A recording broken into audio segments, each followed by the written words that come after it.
नमस्कार, स्वागत है आपका आपके अपने यूट्यूब चैनल साहित्य गगन में। आज की जो अपनी कक्षा रहेगी उसमें अपने जो टॉपिक करेंगे वो है महाराणा प्रताप और उनका मुगलों के साथ संघर्ष। यह जो टॉपिक है वो आरपीएससी द्वारा आयोजित स्कूल व्याख्याता भर्ती परीक्षा और वरिष्ठ अध्यापक भर्ती परीक्षा के अंदर दोनों के अंदर है। तो यहाँ पे अपने इसको विस्तार से इस टॉपिक को देखेंगे और याद करते हुए, और वीडियो को आप अंत तक जरूर देखें। और जिन्होंने चैनल को सब्सक्राइब नहीं किया वो सब्सक्राइब भी कर लें और लाइक और शेयर करना भी बिल्कुल ना भूलें। हाँ जी, महाराणा प्रताप। महाराणा प्रताप का जन्म विक्रमी संवत 1597 ज्येष्ठ शुक्ल तृतीय रविवार 9 मई 1540 ईस्वी को कुंभलगढ़ दुर्ग के कटारगढ़ बादल महल में हुआ। प्रताप महाराणा उदय सिंह जी के जो ज्येष्ठ पुत्र थे। उनकी माता का नाम जयवंताबाई पाली नरेश अखैराज सोनगरा चौहान की पुत्री थी। महाराणा प्रताप का बचपन कुंभलगढ़ दुर्ग में ही व्यतीत हुआ। महाराणा प्रताप का विवाह 1557 ईस्वी में अजबदेव पंवार के साथ हुआ, जिनसे 16 मार्च 1559 ईस्वी में अमर सिंह का जन्म हुआ। महाराणा प्रताप 32 वर्ष की उम्र के थे तब उनके पिता उदय सिंह की होली के दिन 28 फरवरी 1572 ईस्वी को गोगुंदा में मृत्यु हो गई। उदय सिंह का गोगुंदा में ही दाह संस्कार किया गया। यहाँ स्थित महादेव बावड़ी पर 28 फरवरी 1572 ईस्वी को मेवाड़ के सामंतों एवं प्रजा ने महाराणा प्रताप सिंह का महाराणा के रूप में राज तिलक किया। महाराणा उदय सिंह द्वारा नामित उत्तराधिकारी जगमाल को मेवाड़ के वरिष्ठ सामंतों ने अपदस्थ कर दिया। 1570 ईस्वी में अकबर का नागौर में दरबार लगा, जिसमें मेवाड़ के अलावा अधिकतर राजपूतों ने अकबर की अधीनता स्वीकार कर ली। अकबर ने प्रताप को अधीनता स्वीकार करने के लिए 4 दल भेजे। हाँ जी, ये दल कौन कौन से थे? पहली बार जो दल भेजा वो जलाल खां, जिसको नवंबर 1572 ईस्वी में प्रताप के पास भेजा गया। दूसरी बार जो दल आया वो था मानसिंह का, और जून 1573 जो आमेर का शासक था अम्मान सिंह, उनको महाराणा प्रताप के साथ समझौता करने के लिए या समझाने के लिए भेजा गया था। इसके बाद जिसे भेजा गया तीसरी बार वो थे अक्टूबर 1573 में आने वाले आमेर के भगवान दास को भेजा गया।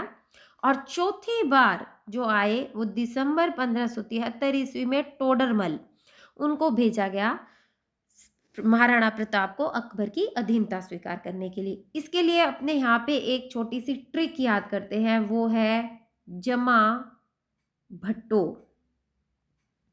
ठीक है, जमा भट्टो, ये आप याद रखेंगे। ज से जलाल खान, जमा भट्टो के अंतर्गत ज से जलाल खान, म से मानसिंह, भ से भगवंत दास और ट से टोडरमल। ठीक है, भगवान दास, सॉरी, भ से भगवान दास है, ज से जलाल खां और म से मानसिंह, भ से भगवान दास और टो से टोडरमल। ये 4 शिष्टमंडल भेजे गए थे। ये नवंबर 72 के अंदर 1572, और ये जून 1573 में, ये अक्टूबर 1573 में, और फिर दिसंबर 1573 में। एक तो हमें इनका सीक्वेंस याद रखना है, ज म भ टो।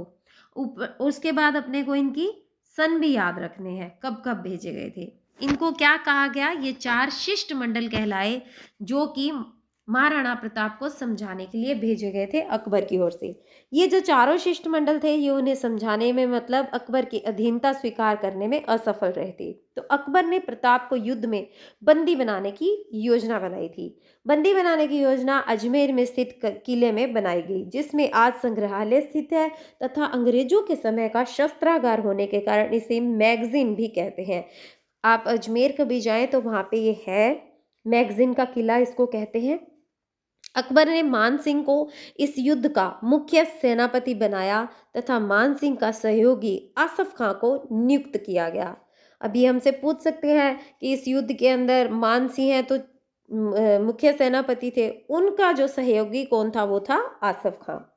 मानसिंह 3 अप्रैल 1576 ईस्वी को शाही सेना लेकर अजमेर में रवाना हुआ। उसने पहला पड़ाव मांडलगढ़ में डाला। ये सारी चीजें बहुत इंपॉर्टेंट है, याद रखेंगे।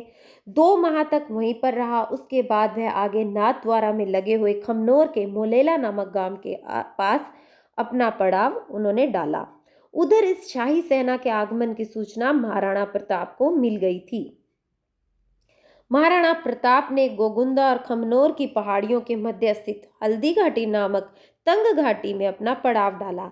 इस घाटी में एक बार में एक आदमी ही प्रवेश कर सकता था, इसलिए सैनिकों की कमी होते हुए भी महाराणा प्रताप के लिए मोर्चाबंदी के लिए सर्वोत्तम स्थान था, जहां प्रताप के पहाड़ों से परिचित सैनिक आसानी से छिपकर आक्रमण कर सकते थे। वहीं मुगल सैनिक भटक कर मेवाड़ के सैनिकों से टकराकर या भूखे प्यासे मरकर जीवन गंवा सकते थे। ये देखिए, ये उस युद्ध का दृश्य है जिसमें महाराणा प्रताप द्वारा मानसिंह पर हमला किया गया था। आप देख सकते हैं कि किस तरह से महाराणा प्रताप जी का जो घोड़ा है चेतक, वो किस तरह से मानसिंह के हाथी के ऊपर चढ़ के और महाराणा प्रताप ने मानसिंह के ऊपर प्रहार किया था अपने भाले से। ये आप देख पा रहे हैं।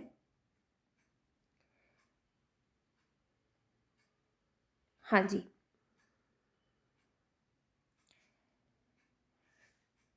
अंत में दोनों सेनाएं 18 जून 1576 ईस्वी को प्रातःकाल युद्ध भेरी के साथ आमने सामने हुई। राजपूतों ने मुगलों पर हमलावर इतना आक्रामक किया कि मुगल सैनिक चारों ओर जान बचाकर भागे। इस प्रथम चरण के युद्ध में हकीम खां सूर का नेतृत्व सफल रहा। हाँ जी, प्रथम चरण में इनका जो नेतृत्व करने वाले कौन थे? हकीम खां सूर। मुगल इतिहासकार बदायूंनी, जो कि मुगल सेना के साथ था, वह स्वयं भी उस युद्ध से भाग खड़ा हुआ। तो यहाँ पे हमसे पूछा जा सकता है कि इस युद्ध को अपने आंखों से देखा हाल किसने लिखा? तो किन्होंने लिखा? बदायूंनी ने। मुगलों की आरक्षित फौज के प्रभारी मेहतर खान ने यह झूठी अफवाह फैला दी कि बादशाह अकबर स्वयं शाही सेना लेकर आ रहे हैं। तो जी, यहाँ पे क्वेश्चन बनता है कि झूठी अफवाह फैलाने वाले या किसने कहा था कि इस युद्ध के अंदर कौन, बादशाह अकबर कौन स्वयं आ रहे हैं? तो मेहतर खान ने यह बात कही थी। अकबर के सहयोग की बात सुनकर मुगल सेना की हिम्मत बंधी और वो पुनः युद्ध के लिए तत्पर होकर आगे बढ़ी। राजपूत भी पहले मोर्चे में सफल होने के बाद बनास नदी के किनारे वाले मैदान में, जिसे रक्तताल कहते हैं, में आ जमे। हाँ जी, ये पूछ सकते हैं कौन सी नदी के किनारे था? बनास नदी के किनारे। और उसको और किस नाम से जाना जाता है? रक्तताल। उसी समय मुगलों की शाही सेना ने प्रताप को चारों ओर से घेर लिया। बड़ी सादड़ी का झाला मन्ना सेना को चीरते हुए राणा के पास पहुंचा और महाराणा से निवेदन किया कि आप राज चिन्ह उतार कर मुझे दे दीजिए और आप इस समय युद्ध के मैदान से चले जाएं। इसी में मेवाड़ की भलाई है। हाँ जी, ये पूछा जाता है, ये प्रश्न आया भी हुआ है कि किन्होंने महाराणा प्रताप के राजकीय चिन्ह, राज चिन्ह पहनकर युद्ध लड़ा था मुगल सेना के साथ? तो वो थे झाला मन्ना। तो झाला अज्जा, झाला मन्ना, इस प्रकार के शब्द डाल के वो हमें कंफ्यूज कर सकता है। तो हमें याद रखना है कि वो कौन थे जिन्होंने महाराणा प्रताप के राज चिन्ह पहनकर युद्ध लड़ा था मुगल सेना के साथ? तो वो थे झाला मन्ना। चेतक के घायल होने की स्थिति को देखकर राणा ने वैसा ही किया, क्योंकि चेतक घायल हो गए थे जब उन्होंने मानसिंह के हाथी के ऊपर इसके पैर रख के चेतक के और मानसिंह के ऊपर प्रहार किया था अपने भाले से। तो कहते हैं कि उस समय चेतक के पैर पर चोट लग गई थी, तो इसीलिए उन्होंने इसमें अपनी भलाई और सभी की भलाई समझी कि मुझे यहाँ से चला जाना चाहिए। राज चिन्ह के बदलते ही सैकड़ों तलवारें झाला मन्ना पर टूट पड़ी। झाला मन्ना इन प्रहारों का भरपूर सामना करते हुए वीर गति को प्राप्त हुए। हाँ जी, अपने इधर आ जाते हैं। महाराणा प्रताप का स्वामी भक्त घोड़ा चेतक बालीचा गांव में स्थित एक छोटा नाला पार करते हुए परलोक सिधार गया। क्यों? क्योंकि उनके पैर पर भी, चेतक के पैर पर भी क्या लगी हुई थी? चोट। और ये पूछा जाता है जी कि किस स्थान पर चेतक ने अपने प्राण त्यागे थे? वो था बालीचा स्थान, और बालीचा में ही उसकी समाधि भी बनी हुई है चेतक की। वस्तुतः महाराणा प्रताप और अकबर का संघर्ष धार्मिक युद्ध नहीं था, यह दो राजनीतिक शक्तियों के मध्य वर्चस्व का संघर्ष था। यह भी उल्लेखनीय है कि महाराणा प्रताप का सेनापति हाकिम खान सूरी था, जबकि मुगल सेना का नेतृत्व राजा मानसिंह ने किया था। देखिए कितनी बड़ी बात है, महाराणा प्रताप का सेनापति तो है हाकिम खान सूरी और मुगल सेना के हैं कौन? मानसिंह। मोस्ट इंपॉर्टेंट है, याद रखेंगे आप। हल्दी घाटी युद्ध के बाद के संघर्ष। हल्दी घाटी युद्ध के बाद मुगल सेना कुछ समय गोगुंदा में रही, लेकिन रसद सामग्री के अभाव में सेना लौट गई। प्रताप ने कुंभलगढ़ को अपनी नई राजधानी बनाकर नई छापामार युद्ध नीति को अपनाया, जिसे गोरिल्ला युद्ध पद्धति भी कहते हैं। अकबर ने शाहबाज खान के नेतृत्व में 3 बार सेना भेजी। पहले तो उसने शिष्टमंडल भेजे थे अकबर को अपनी अधीनता स्वीकार करने के लिए, जिसे हमने जमा भट्टो कहा। और यहाँ पे वो क्या कर रहे हैं? शाहबाज खान के नेतृत्व में अकबर ने क्या किया था? 3 बार सेना भेजी थी। पूछ सकता है कितनी बार सेना भेजी थी? तो 3 बार। किसके नेतृत्व में भेजी थी? तो शाहबाज खां के नेतृत्व में। 15 अक्टूबर 1573, 15 दिसंबर 1578 और मई 1580। ये भी 3 जो दिनांक है हमें याद रखनी है। शाहबाज खां ने कुंभलगढ़ और उसके आसपास के क्षेत्रों पर अधिकार कर लिया। अकबर ने 1580 ईस्वी में अब्दुर रहीम खान खाना के नेतृत्व में सेना भेजी, लेकिन उसे विशेष सफलता नहीं मिली। हाँ जी, अब्दुर रहीम खान खाना, ये हमारे हिंदी के अंदर जो रहीम है ये वही है। विशेष सफलता नहीं मिली। 1582 ईस्वी में दिवेर का युद्ध हुआ। इस संघर्ष में प्रताप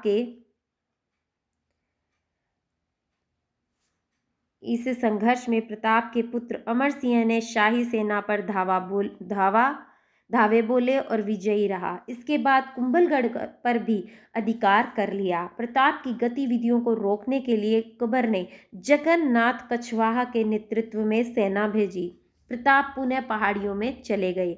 1885 ईस्वी के बाद अकबर उत्तर पश्चिम सीमा पर व्यस्त हो गए, अतः मेवाड़ की ओर कोई सेना नहीं भेजी। 1585 से 1597 ईस्वी के मध्य प्रताप ने चित्तौड़ और मांडल को छोड़कर अन्य क्षेत्रों को मुगलों से मुक्त करवा लिया। हाँ जी, मांडल को छोड़कर, चित्तौड़ और मांडल को छोड़कर अन्य क्षेत्रों को मुगलों से कब मुक्त करवा लिया था? कितने समय में?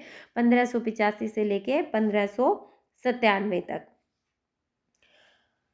19 जनवरी 1597 में प्रताप की मृत्यु हो गई। कहते हैं कि धनुष पर प्रत्यंचा चढ़ाते हुए उनकी मृत्यु हुई थी।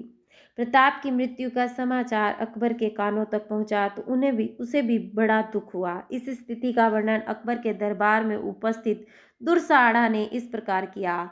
अस लेगो अणदाग, पाग लेगो अणनामी, गहलोत राण जीती गयो, दसण मूंद रसना उसी, निसास मूक मरिया, नयन तो मृत शाह प्रताप सी। आशय यह था कि राणा प्रताप, तेरी मृत्यु पर बादशाह ने दांत में जीभ दबाई और निश्वास से आंसू टपकाए, क्योंकि तूने अपने घोड़े को नहीं दगवाया, अपनी पगड़ी को किसी के सामने नहीं झुकाया। वास्तव में तू सब तरह से जीत गया। विदेशी इतिहासकार कर्नल जेम्स टॉड ने हल्दी घाटी को मेवाड़ की थर्मोपली और दिवेर को मेवाड़ का मैराथन कहा है। हाँ जी, ये हमारा आज का टॉपिक था। और आप एक और यहाँ पे प्रश्न है वो याद रखेंगे कि अकबर ने आखिरी जो उनके ऊपर भेजा था प्रताप की गतिविधियों को रोकने के लिए, वो किनको भेजा था? तो वो थे जगन्नाथ कछवाहा। ये प्रश्न आया हुआ है, ठीक है। मतलब रिपीट के अंदर अपने देखें कि कभी कौन सा कभी कौन सा, तो महाराणा प्रताप में से एक प्रश्न डेफिनेटली आता ही आता है, ठीक है। अब एक और जो प्रश्न है वो आप देखें, ये महाराणा प्रताप की समाधि है मोस्ट इम्पॉर्टेंट ये भी है क्योंकि ये टॉपिक ही बहुत ही महत्वपूर्ण रहता है प्रतियोगी परीक्षा में, अगर किसी जगह इसको पाठ्यक्रम में रखा गया है। तो महाराणा प्रताप की ये समाधि है जो कि बांडोली चावंड के अंदर है, बांडोली चावंड के अंदर। तो आप कभी उधर जाए तो ज़रूर देख कर आएँ, हल्दी घाटी का मैदान और बांडोली चावंड के अंदर। ठीक है जी, ये आज की वीडियो में बस इतना ही। और इससे रिलेटेड आपके कोई प्रश्न हो, कोई आपको कोई बात समझ ना आई हो, या आप और कुछ पूछना चाहते हो तो आप ज़रूर कमेंट कर सकते हैं, और वीडियो को लाइक और शेयर करना बिल्कुल ना भूलें। मिलते हैं नेक्स्ट वीडियो में। धन्यवाद।